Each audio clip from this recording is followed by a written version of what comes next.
Bonjour à tous et à toutes. Nous sommes ravis de vous retrouver pour ce webinaire organisé par Aerospace Valley avec comme intervenant la Directe Occitanie et l'UIMM. Ce webinaire est essentiellement destiné à nos membres et aura pour thème l'activité partielle longue durée. Je vais encore laisser quelques minutes aux derniers participants pour qu'ils puissent se connecter puisqu'il est exactement 10h30 pile. À l'issue de cette présentation qui va durer à peu près 40 minutes, nous ouvrirons des questions-réponses. Vous pourrez poser vos questions via le petit point d'interrogation qui se situe à droite de votre écran. Les micros étant coupés, moi je retranscrirai vos questions à nos intervenants. Donc, je vais laisser les intervenants se présenter. D'abord, moi, je me présente, je suis Annabelle Froland, responsable ressources humaines d'Aerospace Valley. Je suis mise à disposition par Compétences Plus et en parallèle, je suis aussi cofondatrice d'un cabinet de conseil en ressources humaines qui s'appelle MyCoRH. Je suis accompagnée par Jennifer Deo du service de communication événementielle qui nous accompagne pour tous les aspects techniques de l'outil. On ne sait jamais si nous avons quelques problèmes, mais tout devrait très bien se passer. Donc, je vais laisser nos intervenants se présenter. Je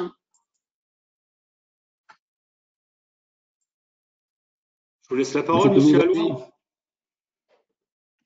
Comme vous voulez. Allez. Donc, Frédéric Alloy, je suis le chef de mission sur les mutations économiques et la sécurisation de l'emploi à la Directe Occitanie. C'est-à-dire que j'ai en charge tous les dispositifs d'aide aux entreprises et notamment, je pilote l'activité partielle, la PLD, une formation, l'appui RH et j'ai aussi en charge l'autre volet de ces difficultés-là, donc les restructurations d'entreprise avec notamment les plans éco et les plans sociaux. Voilà. Oui, alors Patrice Toulouse, directeur juridique de l'UIMM Midi-Pyrénées, Union des industries et métiers de la métallurgie. Nous couvrons 520 entreprises adhérentes au 31 décembre 2019 qui représentent environ 90 000 salariés sur Midi-Pyrénées. Et notre rôle, c'est d'apporter conseil en matière de droit du travail et droit de la sécurité sociale à nos entreprises adhérentes. Donc, nous sommes des généralistes en droit du travail. Voilà. Oui, petite précision quand même sur nos 520 entreprises adhérentes, 75% sont des PME.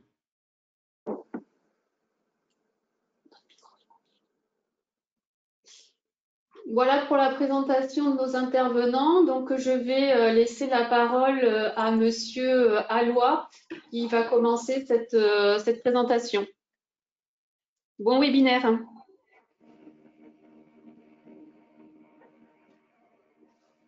OK.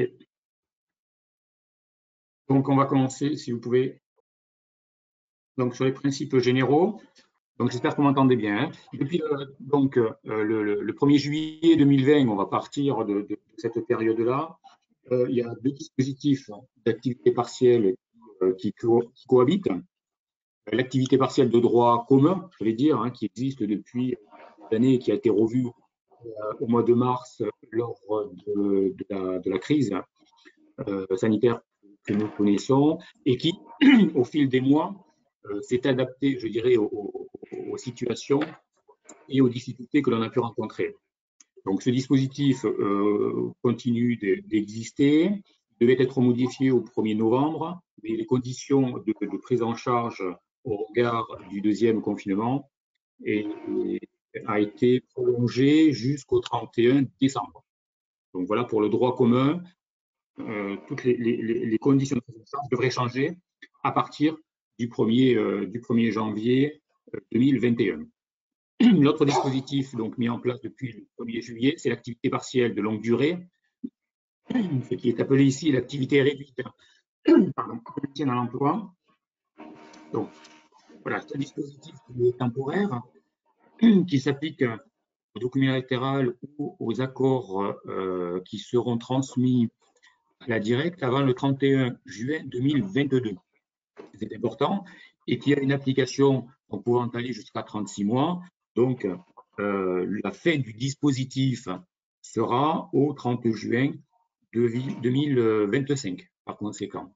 Donc, bien avoir en tête ces deux dispositifs, l'APLD, donc depuis le 1er juillet, et l'activité partielle classique de droit commun hein, qui cohabite avec cette APLD. Diapo suivante.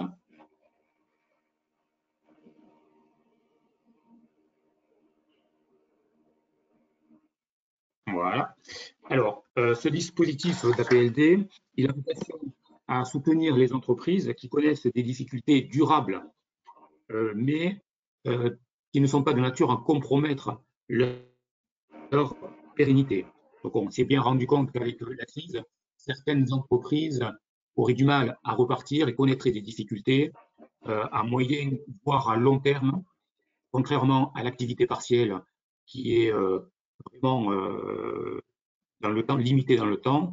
L'activité partielle permet à ces entreprises de passer au cap de réduction d'activité sur une plus longue durée.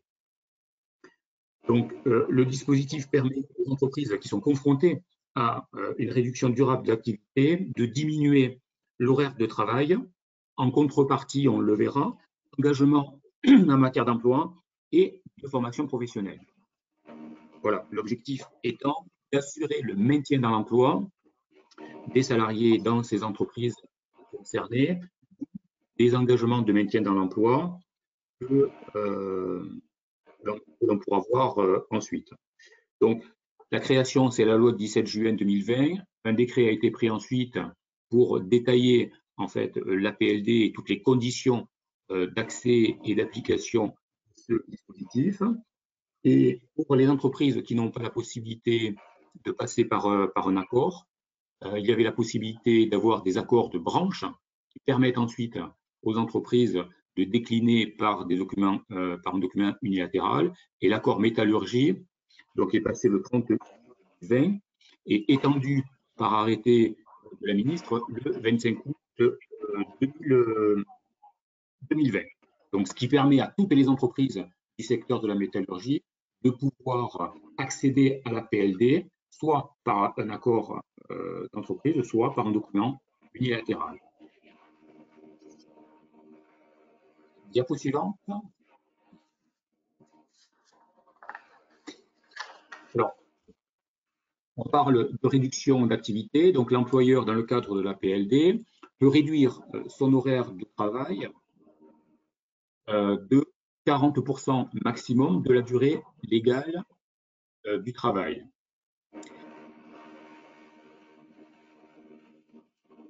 Dans ce dispositif-là, il est possible, alors cette diminution, cette réduction d'activité de 40%, elle s'entend par salarié et sur toute la durée de l'accord. Donc, durant toute la période donc des 24 mois de l'accord APLD, l'entreprise peut connaître des baisses de forte réduction d'activité qui vont au-delà de ces 40%, voire un arrêt total d'activité comme on le voit depuis 2 mois maintenant avec ce deuxième vague de confinement, et enchaîner avec des périodes de faible réduction d'activité qui permettra en fin de compte, en fait, cette alternance de forte ou de faible réduction d'activité doit permettre au bout donc des 24 mois de pouvoir vérifier que les 40% de réduction d'activité ont bien été respectés donc par salarié. Alors, ça, c'est le cadre général. Maintenant, il est possible, de manière exceptionnelle, d'atteindre une réduction d'activité de 50%. La directe a la possibilité d'accorder à l'entreprise, dans le cadre de de son accord ou de son document unilatéral, 50% de réduction d'activité pour lorsque vraiment les circonstances et la situation l'exigent et que l'entreprise est vraiment en difficulté et dont on sait qu'au bout des 24 mois, elle ne sera pas capable de tenir une réduction de 40%. Donc, c'est au cas par cas, mais on a considéré, avec le recul des quelques mois là, des accords que l'on a déjà vus, effectivement, il y a des secteurs tels que l'aéronautique sur lesquels on considère qu'on peut aller jusqu'à 50% au regard de la situation des entreprises de ce secteur-là. Donc, soit on va travailler au cas par cas, mais de manière générale, de manière à avoir aussi une égalité de traitement pour toutes les entreprises, on peut aussi décider à un moment d'être à 50% sur un secteur d'activité, par exemple. Alors, c'est vrai que beaucoup d'entreprises s'inquiètent aujourd'hui de cette période de fermeture sur novembre et décembre, et avec 100% d'inactivité pour certaines. Et certaines ont eu le réflexe de demander un report d'application de l'accord en janvier 2021, ce qui est quand même très compliqué pour nous, hein, parce que ça voudrait dire qu'il faudrait dénoncer l'accord. Et donc, voilà, de ce fait, la période, l'alternance, je veux dire, de période d'arrêt d'activité ou de moins faible réduction d'activité devrait permettre, sur les 24 mois, de pouvoir lister bien l'activité et d'arriver à ces 40% de baisse de la durée légale du travail. Donc, voilà.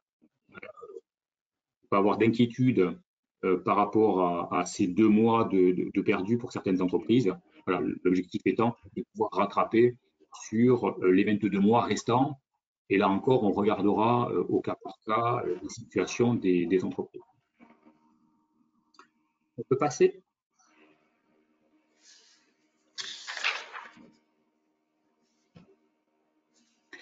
Alors, la procédure. Donc, comme je le disais, 2 possibilités pour une entreprise d'avoir recours à la PLD, soit par la négociation d'un accord d'établissement, d'entreprise ou de groupe qui sera soumis à la validation de la directe, ou si l'entreprise n'a pas la capacité, du fait de sa taille notamment, de pouvoir négocier un accord d'établissement ou d'entreprise, elle a la possibilité de passer par un document unilatéral d'entreprise ou d'établissement qui sera une déclinaison en fait de l'accord de branche étendu. Donc il faut absolument qu'il y ait un accord de branche de la métallurgie pour que des entreprises qui ne peuvent pas négocier un accord puissent avoir accès à la PLD par le biais d'un document unilatéral. Tous les secteurs d'activité où il n'y a pas d'accord de branche, et les entreprises qui ne peuvent pas signer un accord d'établissement ou d'entreprise sont privées d'activité partielle tant que nous n'avons pas un accord de branche. D'où l'importance que la métallurgie ait signé et que l'accord ait été étendu très rapidement de manière à pouvoir donner la possibilité à tous les adhérents de pouvoir avoir accès à l'activité partielle longue durée.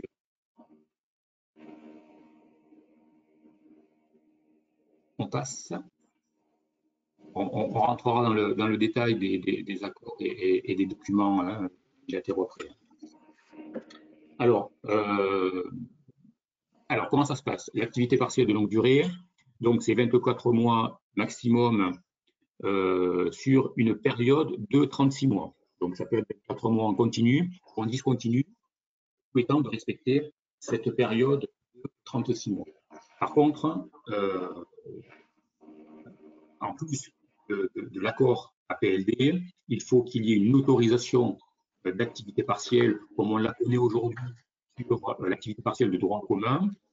Et donc, l'activité partielle de longue durée va se dérouler de 6 mois en 6 mois. Donc, lorsque l'entreprise va déposer sa demande de validation, si on part sur un accord, auprès de la directe, la validation de cet accord voudra autorisation d'activité partielle pour une période de 6 mois. donc les 6 premiers mois. Et à l'issue de cette période de 6 mois, l'entreprise devra demander un renouvellement de la période d'activité partielle de longue durée pour 6 mois supplémentaires. Alors, en fonction de l'accord, bien évidemment que si l'accord ne prévoit que 6 mois de PLD, au bout de 6 mois, le dispositif va s'arrêter. Si l'accord prévoit 12 mois, on aura 6 mois renouvelables une fois. Et donc, à chaque échéance de 6 mois, l'entreprise va devoir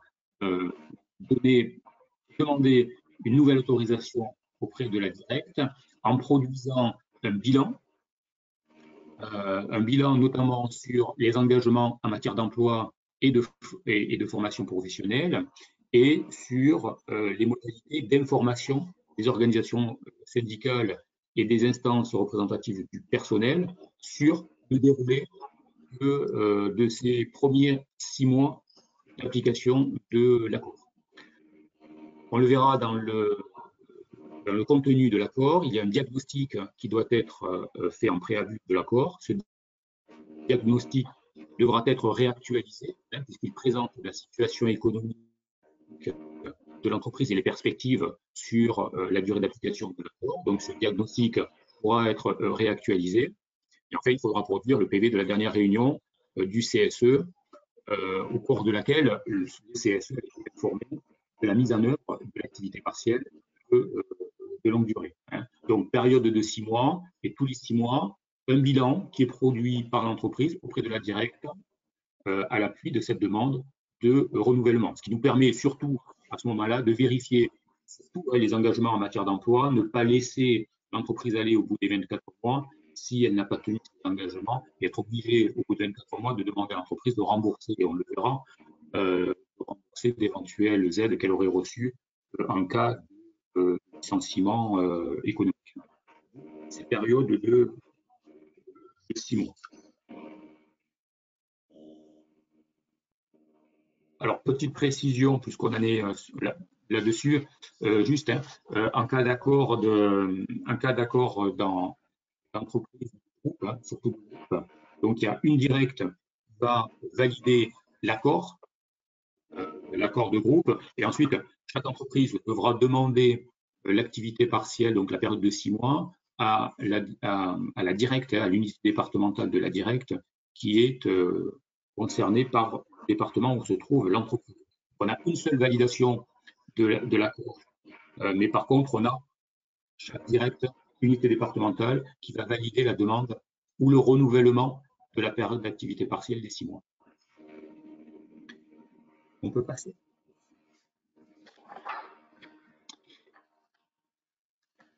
Alors, donc sur l'activité partielle, il y a deux éléments à prendre en compte, l'indemnisation des salariés et l'allocation qui est versée donc par l'État à l'entreprise en remboursement de ce qu'il a versé. Donc l'indemnité d'activité partielle, celle qui est versée aux salariés pendant les heures chômées, donc représente 70% de la rémunération brute du salarié. Donc ces 70%, c'est l'assiette en fait d'indemnité des congés payés, avec un plafond à 4,5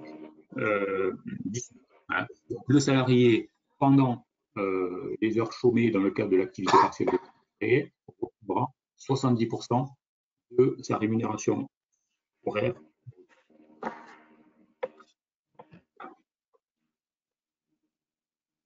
Ensuite, on peut passer. Bon, ça c'est. Voilà. Alors, en contrepartie, alors l'État et non pas l'ASP, l'ASP c'est la caisse, si je puis dire, c'est l'État qui va rembourser à l'employeur 60% de la rémunération brute, quelle que soit la date de transmission. Alors c'est vrai qu'au démarrage du dispositif, pour inciter les entreprises à conclure des accords d'APLD, il y avait cette date fatidique du 1er octobre. Donc, il y avait une différence, alors de 4%, ce n'était pas énorme, mais bon, c'était symbolique, une différence de prise en charge de 60 à 56% pour les entreprises qui transmettaient leur accord avant ou après le 1er octobre.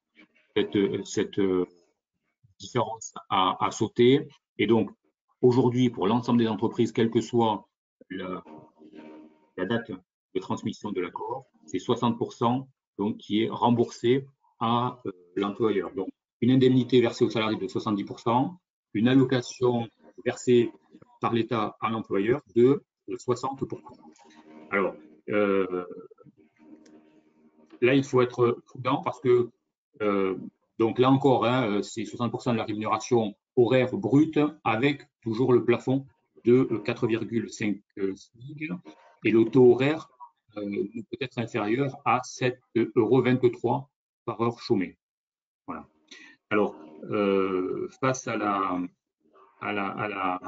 crise et à la deuxième vague là, de confinement, donc je vous ai dit que les modalités, les conditions de prise en charge de l'activité partielle de droit commun qui devaient être modifiées au 1er novembre ont été prolongées jusqu'au 31 décembre. Ce qui fait que pour les secteurs dits protégés, les secteurs fermés administrativement, donc c'est les listes hein, dont certaines entreprises de la métallurgie font partie, continuent par le biais d'activités partielles de droit commun de bénéficier d'une prise en charge à 100% hein, de la part de l'État, donc une indemnité versée aux salariés de 70% et un remboursement de la part de l'État à 70%. Donc, pour ne pas créer de différence et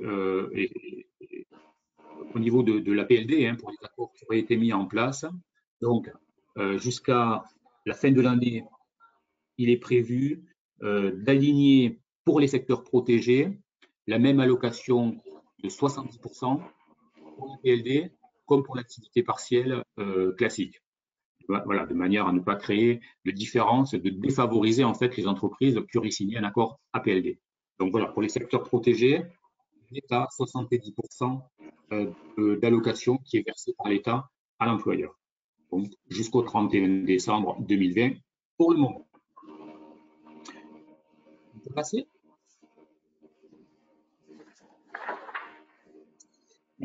L'activité partielle, donc je l'ai dit, hein, l'objectif c'est le maintien dans l'emploi des salariés. Donc il y a un engagement de maintien dans l'emploi que doit prendre l'entreprise en contrepartie du bénéfice de l'activité partielle de longue durée. Alors la sanction financière, c'est pour tout licenciement économique et seulement pour les licenciements économiques de salariés qui seraient en activité partielle, la sanction et le remboursement donc de l'allocation qui a été versée par l'État pour le salarié qui a été licencié et qui était en activité partielle.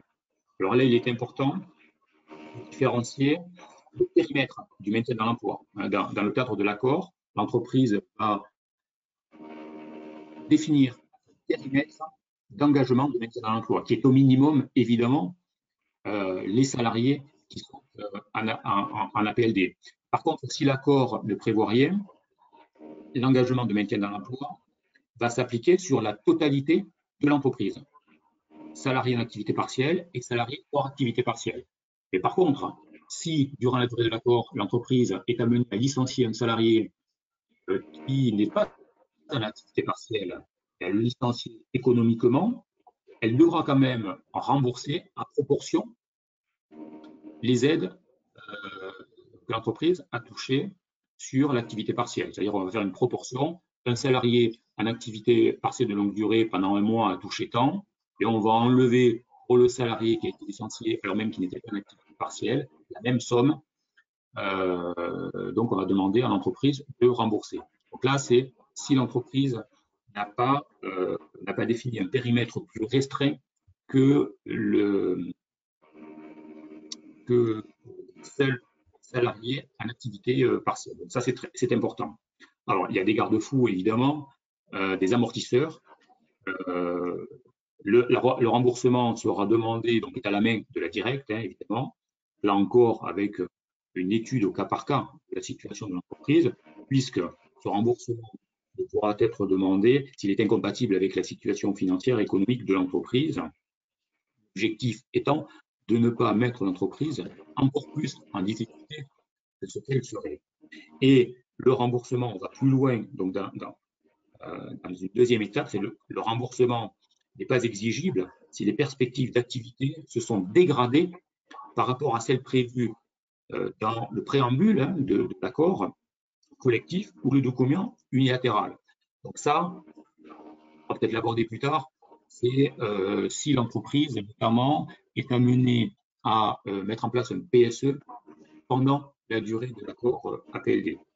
Donc, on le verra dans les éléments qui constituent l'accord, le préambule qui, en fait, explique la situation économique de l'entreprise est très important, même il est important de mettre des indicateurs dans ce préambule, parce que ça permettra ensuite à l'entreprise de pouvoir justifier de la dégradation de ces indicateurs et justifier ainsi de la nécessité de licencier économiquement certains salariés, dans le cas d'un PSE ou d'un licenciement économique individuel, de manière à ne pas rembourser les aides qui ont été perçues dans le cadre de l'activité partielle. Donc, c'est important de pouvoir justifier cette dégradation. Voilà, mais encore une fois, il est bien évident que les demandes de remboursement se feront au cas par cas en fonction de la situation de l'entreprise.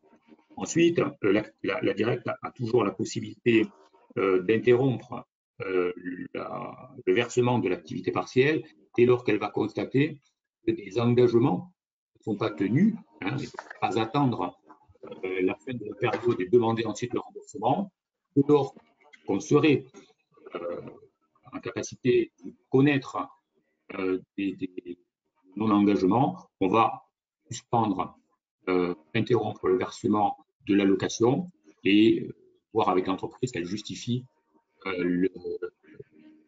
les engagements non tenus.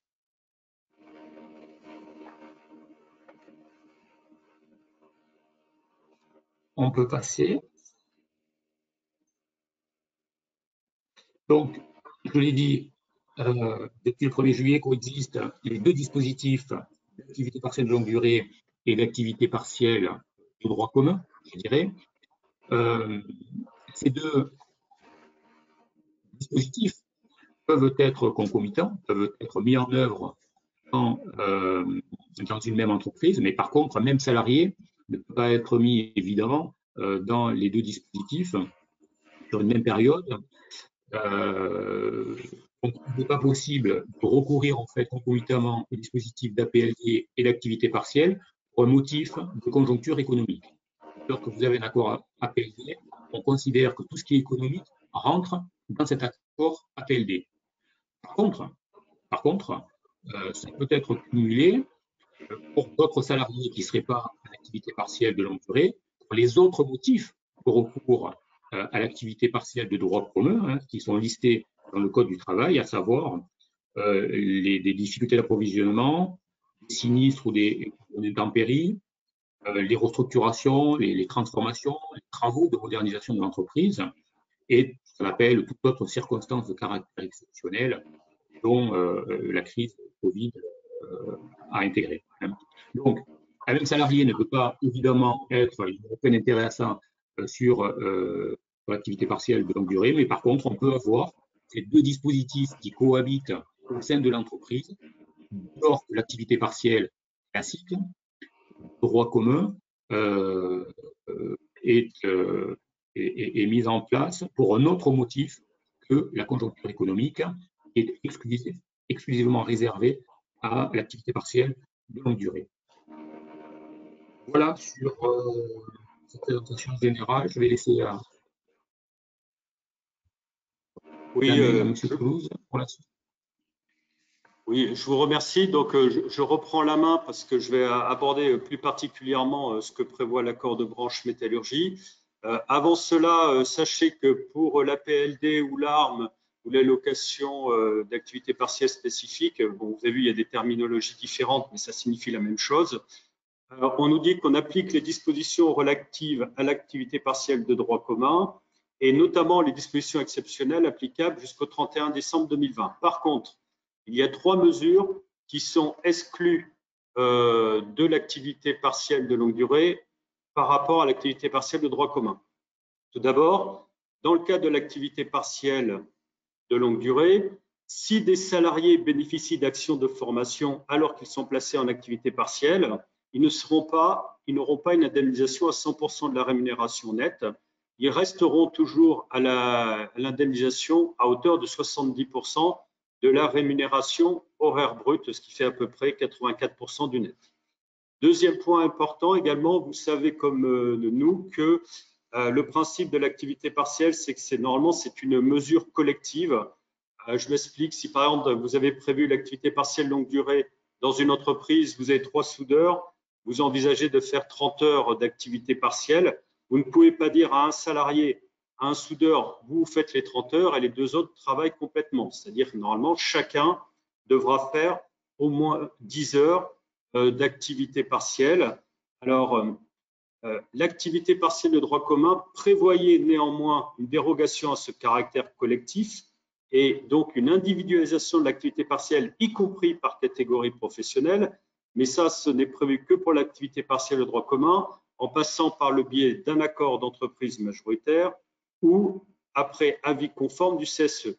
Bon, mais cette individualisation de l'activité partielle n'est absolument pas possible dans le cas des salariés placés en APLD. Alors, cela n'interdit pas, nous restons sur une mesure collective, mais cela n'interdit pas qu'on applique de façon individuelle et par roulement cette activité partielle de longue durée. Si je reprends mes 3 soudeurs, ils feront chacun 10 heures, mais il y en a un qui fera peut-être 10 heures la première semaine, l'autre 10 heures la seconde semaine et le troisième 10 heures la troisième semaine. Le troisième point là qui va nous toucher plus, nous, au niveau de la métallurgie, c'est que, comme vous le savez peut-être, pour l'activité partielle de droit commun, nous avons des dispositions en termes de rémunération plus favorables pour les salariés ayant conclu des conventions de forfait jour, que ce soit des cadres ou des non-cadres, et ceux ayant conclu des conventions de forfait sans référence horaire. Pour l'activité partielle de droit commun, nous avons un accord national du 28 juillet 1998 qui prévoit que les salariés en forfait jour ne peuvent voir leur rémunération réduite en raison de mesures de chômage partiel. Bon, le nouveau nom étant activité partielle. Donc, ça veut dire que quand on fait de l'activité partielle de droit commun avec des salariés en convention de forfait jour, on doit leur assurer non pas 70% du brut, mais 100% du net. Nous avons les mêmes dispositions pour les forfaits sans référence horaire dans ce même accord du 28 juillet 1998. Ces dispositions prévues dans notre accord du 28 juillet 1998 modifié ne s'appliquent pas à la PLD.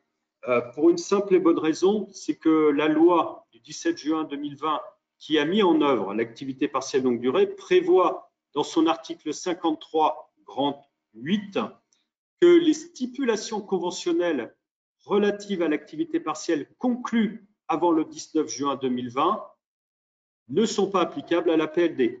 Raison pour laquelle les salariés qui seront placés en APLD, y compris en forfait jour et en forfait sans référence horaire, se verront attribuer la même indemnisation, c'est-à-dire 70% de la rémunération horaire brute, et ils ne pourront plus opposer aux entreprises aux employeurs l'accord du 28 juillet 1998. En ce qui concerne notre accord de branche, donc nous avons signé un accord de branche dès le 30 juillet 2020 qui, comme vous l'indiquez, M. Alloy, a été étendu le 25 août 2020, donc il est applicable dans les métallurgies depuis le 27 août 2020.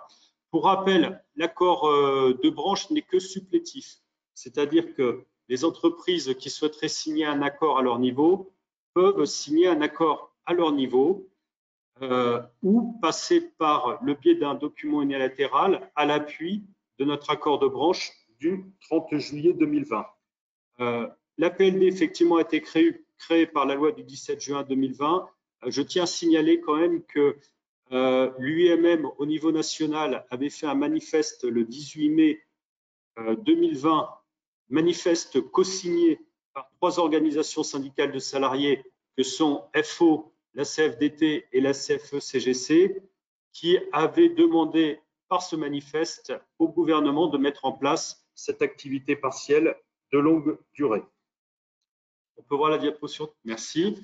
Donc, pour les entreprises qui souhaiteraient passer par le biais de l'accord de branche, pour mettre en place l'APLD, donc il faut un accord de branche étendu, nous l'avons, et il faut un document unilatéral qui est élaboré par l'employeur et qui sera conforme aux stipulations de l'accord de branche et qui va définir notamment les engagements en matière d'emploi et de formation professionnelle que l'on prévoira dans ce document unilatéral. Quelque chose d'important, parce qu'on a souvent été interrogé sur le sujet, les entreprises qui ont des délégués syndicaux, on nous pose souvent la question, est-ce qu'on a l'obligation de négocier un accord d'entreprise avant d'utiliser l'accord de branche? La réponse est non. La loi ne crée pas d'obligation de négocier un accord d'entreprise avant l'application de l'accord de branche. L'accord de branche ne crée pas de priorité à la négociation d'entreprise. Nous avons simplement marqué dans notre accord de branche une simple incitation aux entreprises qui sont pourvues de délégués syndicaux d'essayer de négocier un accord d'entreprise, mais le plus important, c'est que ça reste à la main de l'entreprise. C'est l'entreprise, si elle a des délégués syndicaux, qui décide si elle veut négocier au préalable un accord d'entreprise. Si elle y arrive, tant mieux. Si elle n'y arrive pas, elle appliquera l'accord de branche. Ou elle peut décider directement de présenter un document unilatéral au comité social et économique sans passer par la négociation d'un accord d'entreprise. Donc, là, je vais vous présenter, quand vous passez par une décision unilatérale, vous devez l'établir, en pratique, c'est l'employeur qui va l'établir, qui va la transmettre au comité social et économique, qui donnera un avis favorable ou défavorable sur ce document unilatéral. Pour les entreprises qui n'auraient pas de comité social économique, elles pourront bénéficier quand même de l'APLD par le biais de cet accord de branche, mais dans ce cadre-là, quand elles transféreront à la directe le document unilatéral, elles devront joindre également le procès-verbal de carence aux élections du CSE si elles étaient tenues, ou expliquer qu'elles n'étaient pas tenues d'organiser des élections du CSE dans la mesure où ce sont des entreprises de moins de 11 salariés sur les 12 derniers mois. Bon, cette diapo, c'est juste pour vous dire qu'il y a 9 clauses obligatoires qui sont prévues dans notre accord de branche. Donc, je viens tout de suite sur la première. Contenu obligatoire dont vous a parlé M. Alloy également, dans le préambule de ce document unilatéral, vous allez devoir faire un diagnostic sur la situation économique de l'établissement ou de l'entreprise et ses perspectives d'activité. On précise clairement que le diagnostic est réalisé par l'employeur. Il peut être réalisé notamment à partir des informations de contenu dans la base de données économiques et sociales. Ce n'est pas une obligation, c'est une possibilité. Et le diagnostic est présenté par l'employeur au CSE. Ce diagnostic, pour nous, doit faire apparaître les réponses aux questions suivantes, c'est-à-dire quelles sont les causes de la baisse d'activité, quels sont les éléments qui permettent d'illustrer que la baisse d'activité est durable sans remettre en cause la pérennité de l'entreprise. On vous précise que le diagnostic peut reprendre des éléments de comptabilité ou financiers, une analyse du carnet de commandes, de la baisse d'activité.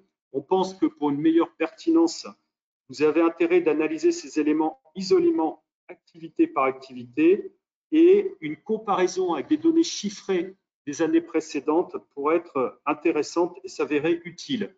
En ce qui concerne les perspectives d'activité, ça correspond à une projection de la situation future de l'entreprise et notamment des perspectives économiques de reprise. Il faut bien montrer que nous sommes dans des difficultés conjoncturelles, mais qu'on a un espoir dans la reprise à terme après les mesures d'APLD. Et c'est intéressant de mettre des données chiffrées, comme vous l'expliquait M. Alloy.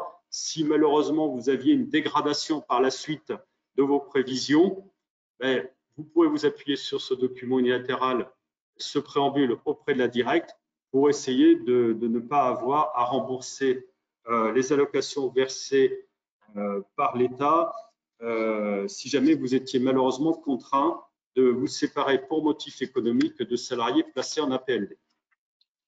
On va voir la diapo suivante, s'il vous plaît. Deuxième clause obligatoire, bien entendu, vous allez devoir indiquer les activités et les salariés concernés par l'activité réduite de maintien dans l'emploi. Ça peut concerner, bien entendu, tous les salariés des entreprises qui relèvent du champ d'application professionnel et territorial de la métallurgie Alors, toutes les activités qui relèvent de la météorologie sont listées dans notre accord national du 16 janvier 1979, modifié la dernière fois en 92. Ce qui est important, c'est que vous devez mentionner les activités, mais il n'est pas nécessaire de mentionner le nom des salariés. Ça a été confirmé dans le question-réponse du ministère du Travail. On indique les activités concernées et les emplois concernés par activité. Pour information, nous avons mis à disposition de nos entreprises adhérentes des modèles de décision unilatérale et des modèles d'accord collectif. Si vous êtes adhérent et si vous les voulez, n'hésitez pas à nous contacter à ce sujet. Je ne reviens pas sur le bas de la diapo, on rappelle simplement qu'il n'y a pas d'individualisation de l'activité réduite, que vous pouvez mettre en place la PLD au niveau de l'entreprise ou uniquement une partie de l'entreprise, telle qu'une unité de production, un atelier, un service ou une équipe chargée de la réalisation d'un projet. Donc, vous voyez, c'est quand même assez souple. Troisième clause obligatoire, bien entendu, vous allez devoir expliquer quelle est la réduction maximale de l'horaire que vous demandez dans le cadre de la mise en œuvre de l'APLD. Comme vous l'expliquait M. Allois, c'est 40% de la durée légale au maximum, c'est-à-dire 14 heures par semaine. Cette activation des heures d'activité partielle longue durée s'apprécie en moyenne sur l'ensemble de la période que vous avez prévue dans le cadre de cette décision unilatérale. Vous pourrez très bien dire je mets en place une décision unilatérale pour 6 mois, une autre pour 12 mois ou pour 24 mois, ou le faire de façon discontinue sur une période de 36 mois. Cette réduction de l'horaire de travail est appréciée salarié par salarié, donc sur la durée d'application. L'application de cette réduction d'horaire peut conduire à la suspension temporaire de l'activité. On pourrait très bien dire une semaine, les salariés ne travaillent pas du tout, une autre semaine, ils travaillent. L'essentiel, c'est que vous ne dépassez pas les 40% d'heures chômées sur la dite période. Donc, à contrario, ça signifie que vous devez, sur cette même période, occuper vos salariés au moins 60% du temps en heures travaillées. On peut revenir à la diapo précédente, merci. On peut, comme le décret nous laissait la possibilité également de l'accord de branche de pouvoir demander 50%, bien entendu, nous avons laissé dans notre accord de branche la possibilité de demander par dérogation en cas de circonstances exceptionnelles à la directe, la possibilité d'aller jusqu'à 50% de la durée légale. Ce qui est intéressant, c'est que dans cette décision unilatérale, on peut très bien dire je demande 20% de réduction du temps de travail pour le secteur d'activité A et 30% par exemple pour le secteur d'activité B. Diapo suivante, s'il vous plaît. En ce qui concerne les modalités d'indemnisation, on doit indiquer dans le document unilatéral les modalités d'indemnisation des salariés en activité réduite. Donc, on n'a pas de disposition particulière dans la métallurgie, donc ce seront les 70% du taux horaire brut.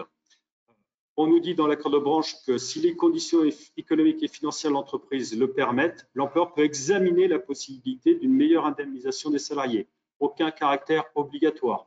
On doit également préciser dans cette décision latérale si nous lissons la rémunération ou non. C'est une possibilité, ce n'est pas une obligation. En pratique, les décisions unilatérales que j'ai vu passer jusqu'à présent, aucune entreprise n'a retenu le lissage de la rémunération. Diapositive suivante, s'il vous plaît. Alors là, c'est un des points les plus importants du document unilatéral. Ce sont les engagements en matière d'emploi. Effectivement, ce que prévoyait la loi, c'est qu'on devait couvrir l'intégralité des emplois, sauf stipulation de l'entreprise, sauf stipulation conventionnelle prévoyant un champ d'application restreint. Nous, au niveau de l'accord de branche, cette obligation de maintien de l'emploi ne concerne que les salariés concernés par l'arme. Bien entendu, l'entreprise peut aller au-delà si elle le souhaite, et l'obligation, c'est uniquement les salariés concernés par l'arme. Ce qui est important, c'est le périmètre de maintien de l'emploi, et ce qui est important, ce sont nos engagements en matière de maintien de l'emploi. On s'engage uniquement vis-à-vis de l'administration. Ça, c'est très important de la rédaction de vos documents unilatéraux, c'est de dire que vous vous engagez vis-à-vis de l'administration à ne pas procéder à de licenciements pour motif économique des salariés placés en APLD. Vous pourrez néanmoins faire toujours des licenciements pour motif personnel, des ruptures conventionnelles, etc. La durée du maintien dans l'emploi est égale au minimum à la durée que vous demandez de l'application de l'APLD dans votre entreprise. Si vous demandez l'application de l'APLD sur une période de 12 mois, l'engagement en matière de maintien de l'emploi sera de 12 mois pour les salariés placés en APLD. Diapositive suivante, s'il vous plaît.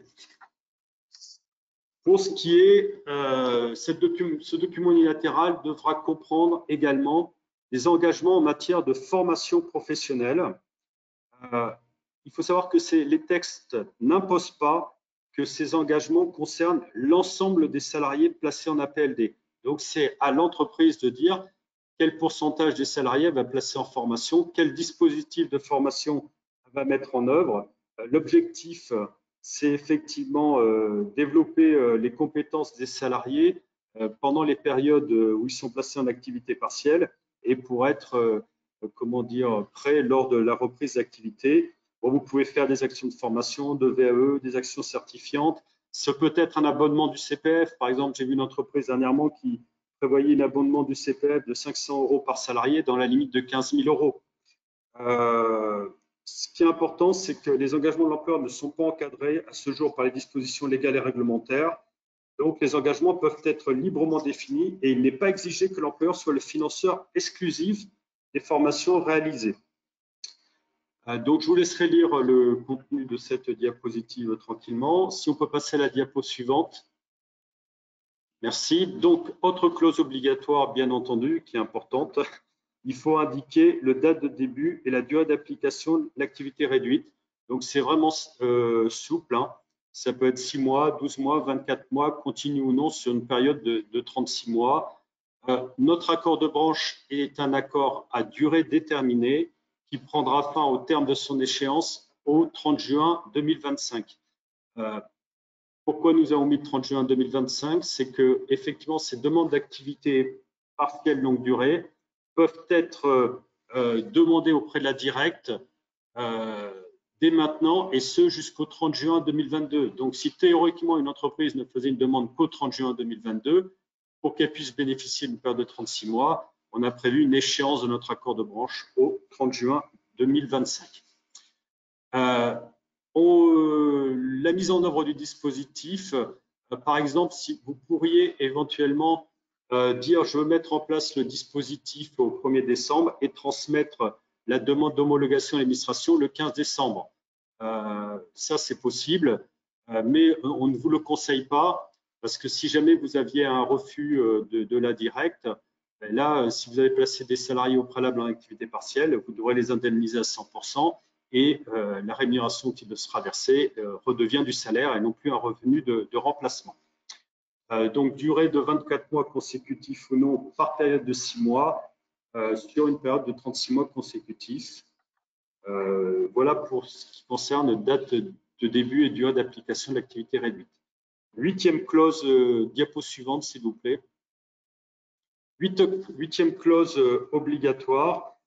On doit prévoir les modalités d'information des instances représentatives du personnel sur la mise en œuvre du document unilatéral et le suivi des engagements, notamment en matière de formation et d'emploi que nous avons pris dans notre décision unilatérale. On devra, en tout état de cause, informer le CSE au moins tous les 3 mois sur la mise en œuvre du dispositif et on doit transmettre à ce CSE à minima les activités salariées concernées par les dispositifs, les heures chômées et le suivi des engagements en matière d'emploi, en matière de formation professionnelle.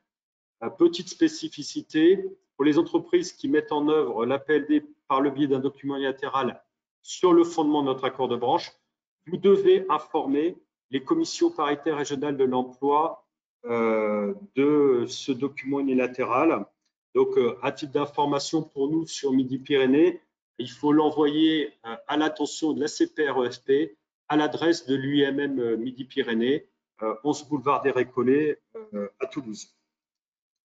Diapo suivante, s'il vous plaît. Autre dernière clause obligatoire à prévoir dans votre document unilatéral, Vous devez dire si vous prenez une décision d'appliquer ou non aux dirigeants salariés exerçant dans le périmètre concerné, aux mandataires sociaux et actionnaires, si vous prenez des efforts proportionnés à ceux demandés aux salariés pendant la durée de recours à l'activité réduite.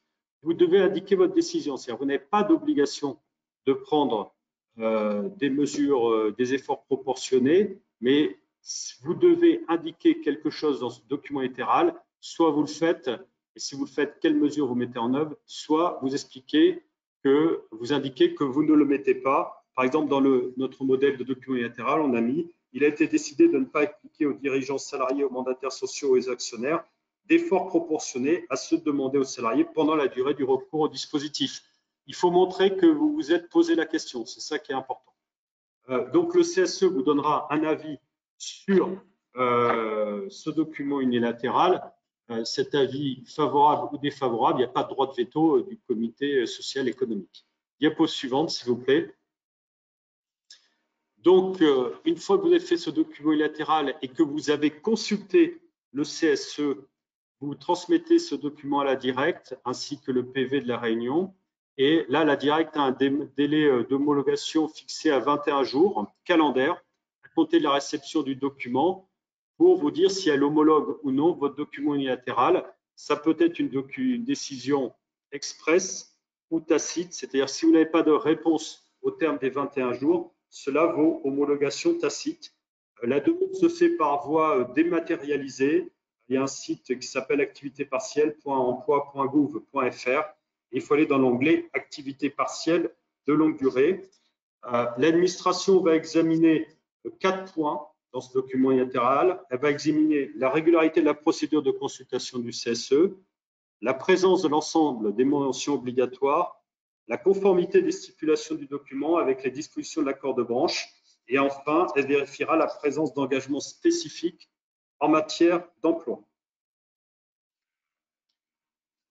Là, pour l'accord collectif, alors là, ça concernerait les entreprises, par exemple, qui préféraient passer par un accord de la métallurgie, qui préféraient passer par un accord d'entreprise plutôt qu'une décision unilatérale, ou ça peut concerner des entreprises qui ne sont pas couvertes par un accord de branche.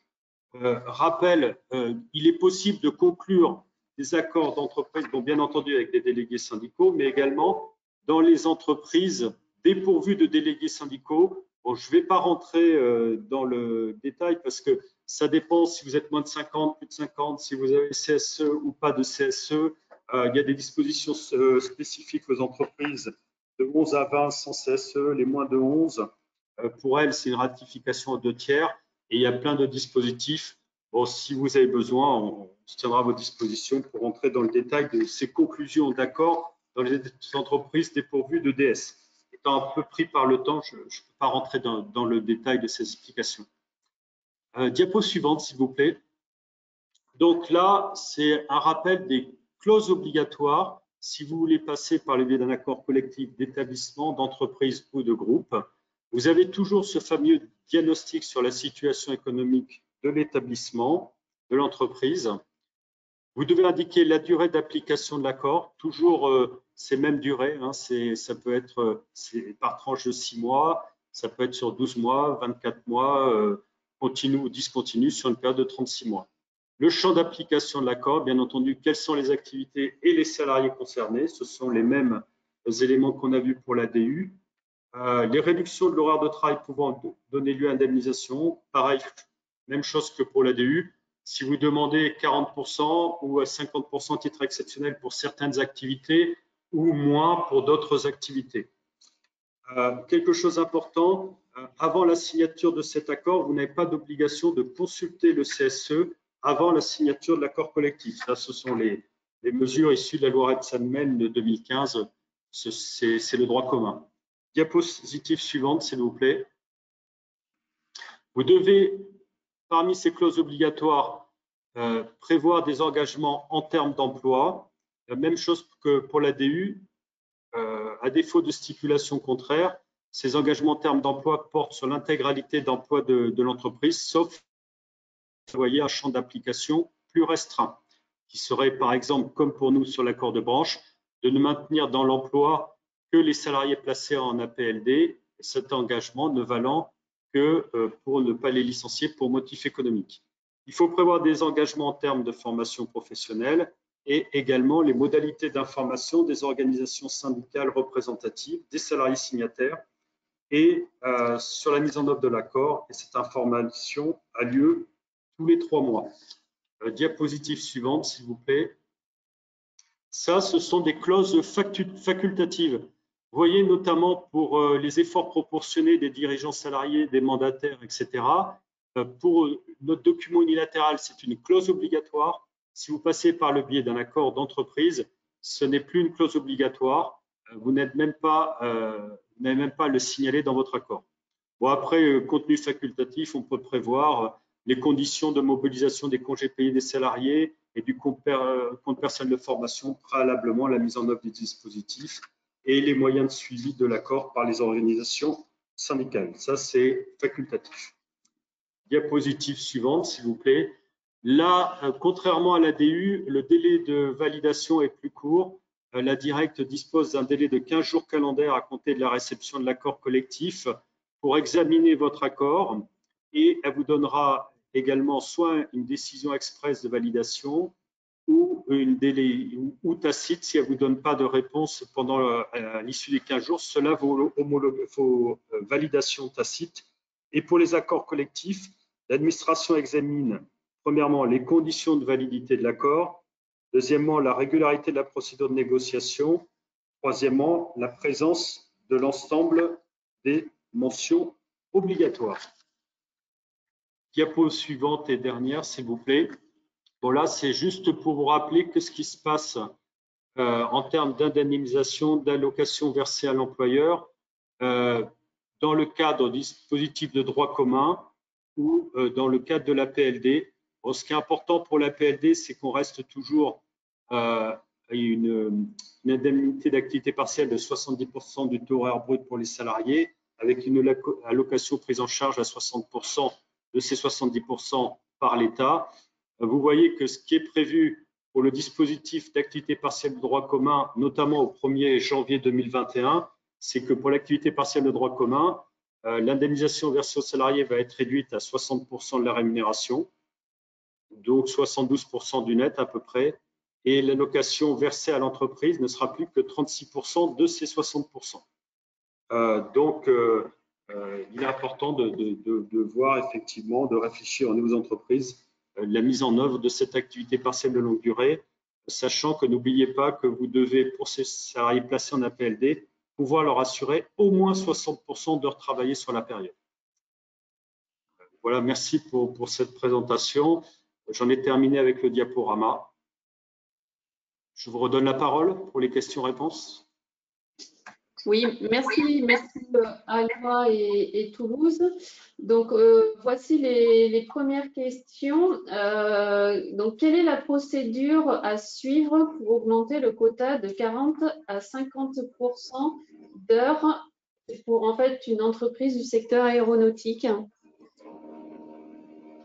Alors, je vais répondre pour le document unilatéral. Je vous laisse répondre après, Monsieur Alloy. C'est-à-dire qu'il suffit dans le document unilatéral de dire, vous, quelle est la durée d'activité partielle que vous demandez. Vous pourrez demander, par exemple, 40% pour l'activité A et dire pour l'activité B, je demande 50%. Et là, il va être important dans le diagnostic d'expliquer les raisons économiques qui vous amènent à demander un pourcentage plus élevé. Il faudra des données chiffrées, notamment pour permettre à la directe d'étudier votre demande et voir si vous entrez dans les cas de circonstances exceptionnelles. Voilà ce que je peux vous dire pour l'ADU. Je vous laisse la parole, Monsieur Alloy. Eh bien, c'est le même cas pour l'accord, hein, c'est-à-dire que lorsque vous allez envoyer… Alors, il y a deux choses.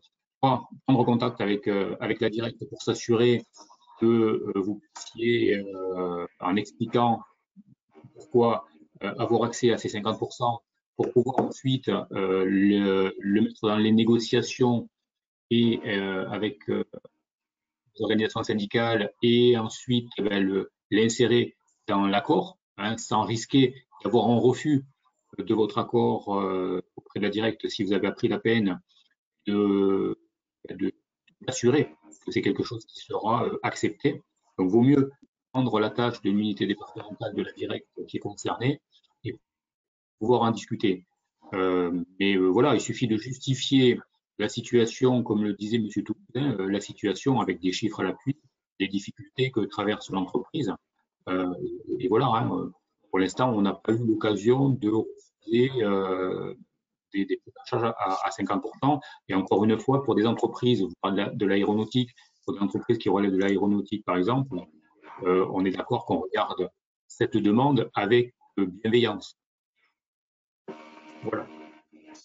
D'accord. Question suivante. Donc, lorsqu'on dépose une demande d'homologation de notre DU sur le site Téléaccord, est-ce qu'on doit attendre le délai de 21 jours pour valider l'homologation, excusez-moi, sur de la PLD sur le site Apart, je ne sais pas comment on dit, ou peut-on le faire en parallèle pour gagner du temps? Pour ma part, la seule chose que je puisse vous dire, c'est qu'une fois que vous l'avez déposé, va courir le délai de 21 jours calendaires et s'il n'y a pas de réponse au terme des 21 jours calendaires, cela vaut homologation tacite. Après, sur l'outil en lui-même, je ne suis pas en mesure de vous apporter de précision. Monsieur Alloy, je vous laisse la parole. En fait, c'est l'homologation du document unilatéral qui vaudra autorisation d'activité partielle pour la première période de 6 mois. Donc, ça va se faire automatiquement, puisque là, si vous voulez, sur un document unilatéral, on est sur un établissement ou sur une entreprise en particulier. Donc, il n'y a qu'une directe, une départementale de la directe qui est concernée. Donc, elle va faire les deux, homologuer et accorder l'activité partielle. Le risque en mettant les salariés en activité partielle, alors, au moment de la demande, sans attendre l'homologation, c'est que pour une raison ou une autre, parce que le document n'est pas conforme, il manque des éléments ou quoi que ce soit, il y a un refus, comme le disait M. tout à l'heure, un refus de la part de la directe. Dans ce cas, l'activité partielle des 15 premiers jours, par exemple, ne serait pas valable. Donc, voilà, encore une fois, il vaut mieux prendre la tâche de la directe. Mais en fait, la démarche, elle se fait sur le SI Apart et et la directe va prendre les deux décisions, en fait, si je puis dire, hein, la décision d'homologation et d'accord d'activité partielle. D'accord. Nouvelle question. Est-ce que l'individualisation de l'activité partielle est possible sous la convention Syntec?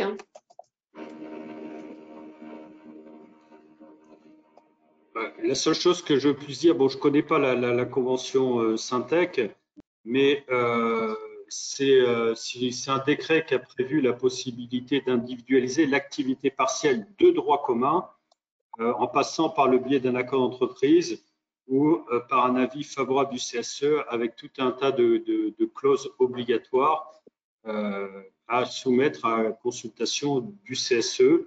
Et ça, donc, cette individualisation s'applique à toutes les branches, à mon sens, uniquement pour l'activité partielle de droit commun, et ce jusqu'au 31 décembre 2020, pas au-delà. Mais ça ne s'appliquera pas à la PLD en tous les cas. D'accord.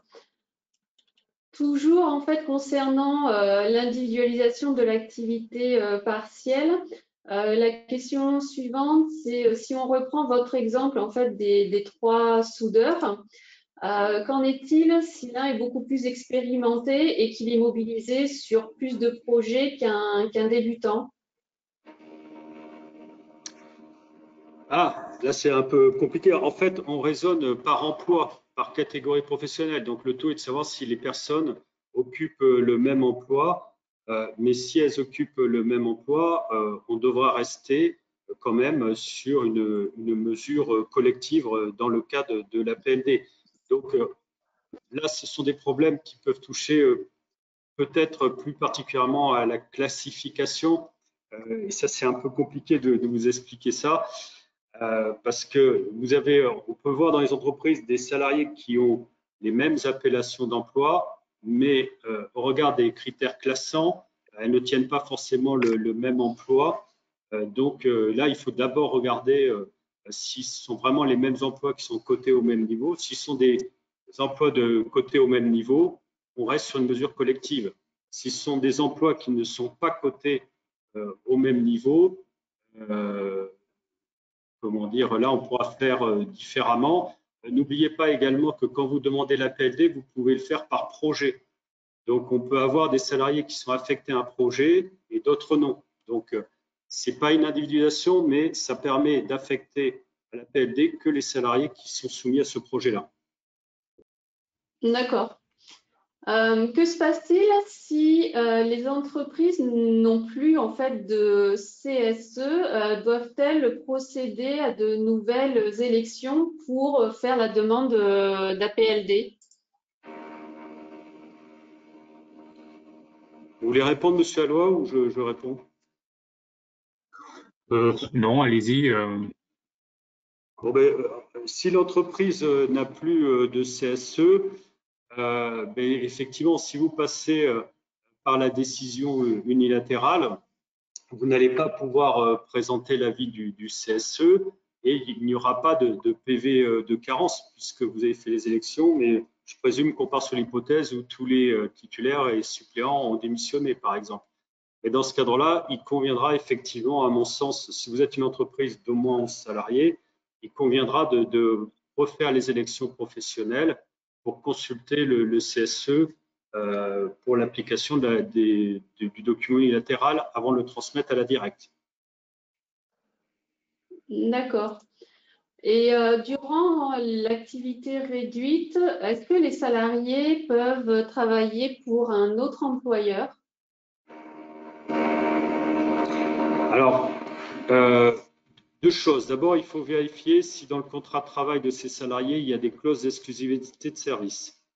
S'il y a une clause d'exclusivité de service, les salariés ne peuvent pas travailler ailleurs sans autorisation de l'employeur.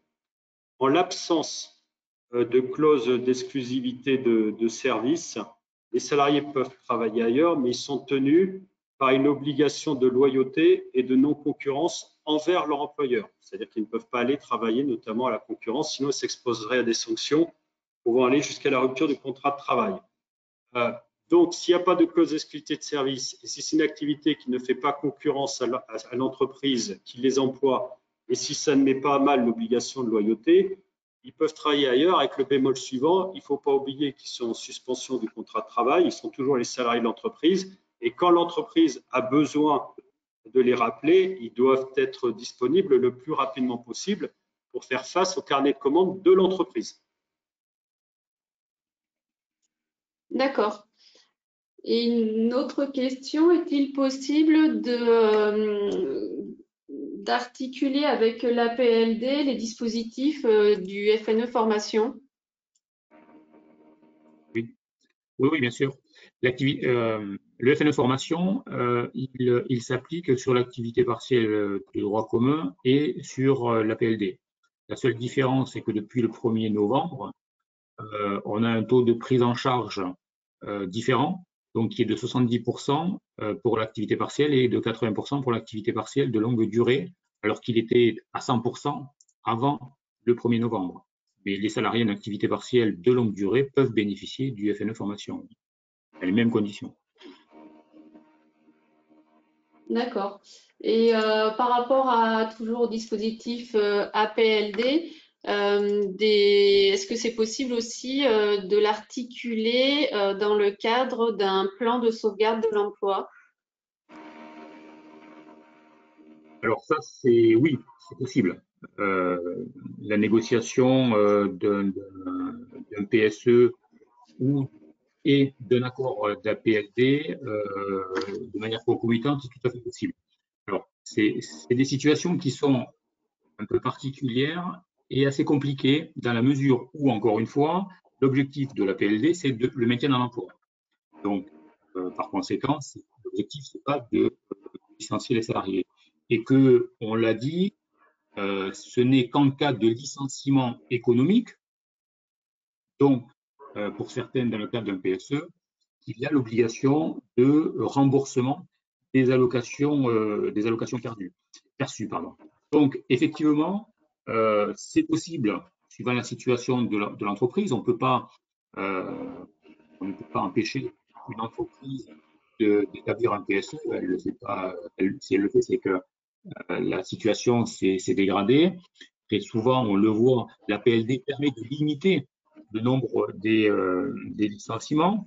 Donc, si les licenciements sont faits avant ou après la période d'application de la PLD, ça ne pose pas de problème. Si les licenciements, encore une fois, sont faits dans un périmètre différent de la PLD, hein, comme on a pu le dire, le maintien dans l'emploi, soit s'appuie sur la totalité de l'entreprise, sur tous les salariés, soit sur un périmètre plus restreint et à minima les salariés en APLD.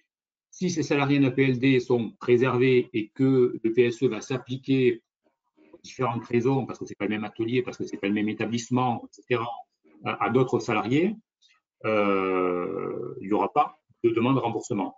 Là où les choses se compliquent, c'est si effectivement le PSE est mis en œuvre sur le même périmètre que la PLD. Donc là, effectivement, pour éviter d'avoir à rembourser, il va falloir jouer encore une fois soit sur le périmètre. Hein, on va circonscrire en fait les salariés de la PLD, hein, tout en respectant le collectif. Hein, encore une fois, on n'est pas dans de l'individualisation. Donc là, plutôt, ça va pouvoir être une approche, par exemple, géographique, hein, mais on essaie de circonscrire les salariés qui sont en APLD et de manière à ce qu'ils ne soient pas touchés par le PSE. Et sur le PSE lui-même, ben, si c'est possible, hein, il faut voir les cas particuliers, essayer de jouer soit sur les catégories professionnelles qui seront touchés par le PSE, soit sur le périmètre ou les critères d'ordre eux-mêmes. Ça, c'est quelque chose qui est possible, donc de définir des catégories professionnelles qui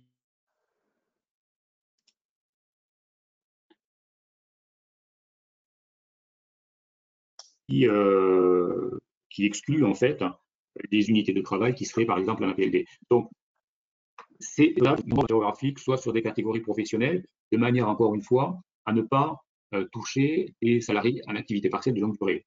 Mais comme on l'a dit, il y a aussi des ouvertures, c'est-à-dire que si l'entreprise qui est en APLD est obligée de mettre en place un PSE et de licencier ses salariés, si elle justifie une dégradation de la situation économique par des indicateurs objectifs, comme on l'a dit, qui font qu'elle est obligée en fait de mettre en place un PSE pour ne pas mettre en péril la totalité de l'entreprise, et dans ce cas, elle pourrait ne pas avoir à rembourser les aides de l'État. Hein. Donc, voilà, c'est difficile de répondre comme ça en 30 secondes à une question. C'est possible. Il y a des possibilités de pouvoir moduler l'un ou l'autre et surtout de pouvoir justifier, hein, c'est ça le plus important, de pouvoir justifier pourquoi il y a mise en œuvre d'un PSE pendant la durée de la PLD. Donc là encore, voilà, il faut regarder ça tranquillement, voir avec la directe le cas de figure et qui pourra conseiller au mieux l'entreprise qui est concernée. On a eu des cas, hein, et on en a eu déjà hein, de ce cas-là et on a regardé au cas par cas, on a essayé de trouver la meilleure solution pour qu'il n'y ait pas de risque pour l'entreprise. D'accord. Et est-ce que, dernière question, est-ce que le dispositif APLD est compatible avec la mise en œuvre d'un plan de continuité d'activité?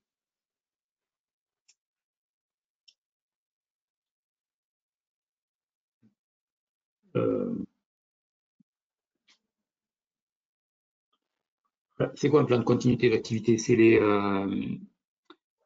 Ah, je cherche le mot. Le PCA, oui. Voilà, le PCA, oui, oui.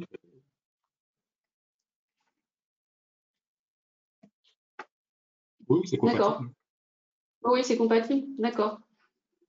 Monsieur Toulouse, vous avez peut-être des informations complémentaires par rapport à l'UIMM ou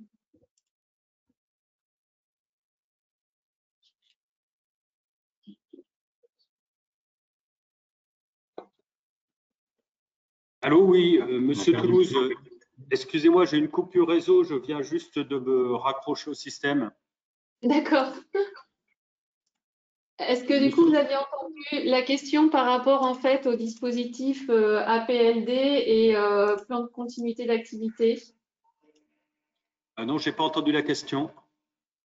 D'accord. En fait, c'est pour savoir Voilà, voilà, si les deux dispositifs au sein de l'IEMM, il y avait une articulation qui était possible. Alors là, je ne connais pas ce plan de relance. À la limite, il faudrait que la personne qui est intéressée me rappelle et je me renseignerai. D'accord, Et je pas de pense qu'il ne souci. devrait pas y avoir d'incompatibilité, hein, mais je ne connaissant pas ce dispositif en n'étant pas en charge, je préfère vérifier. D'accord. Donc, de toute façon, ce que je conseille, c'est qu'effectivement, à nos participants, si vous aviez voilà, des questions vraiment très, très particulières, n'hésitez pas à interroger nos intervenants, donc Monsieur Alloy de la Directe et Monsieur Toulouse de l'UIMM. Donc, moi, je vous remercie, messieurs, pour votre intervention. Je remercie aussi les participants pour vraiment l'intérêt pour ce webinaire en espérant voilà, vraiment avoir répondu à vos questions. Très bien. Merci Voilà. à vous. Merci. Merci de votre attention et Merci. bonne journée. Au revoir. Bonne journée. Au revoir. Au revoir.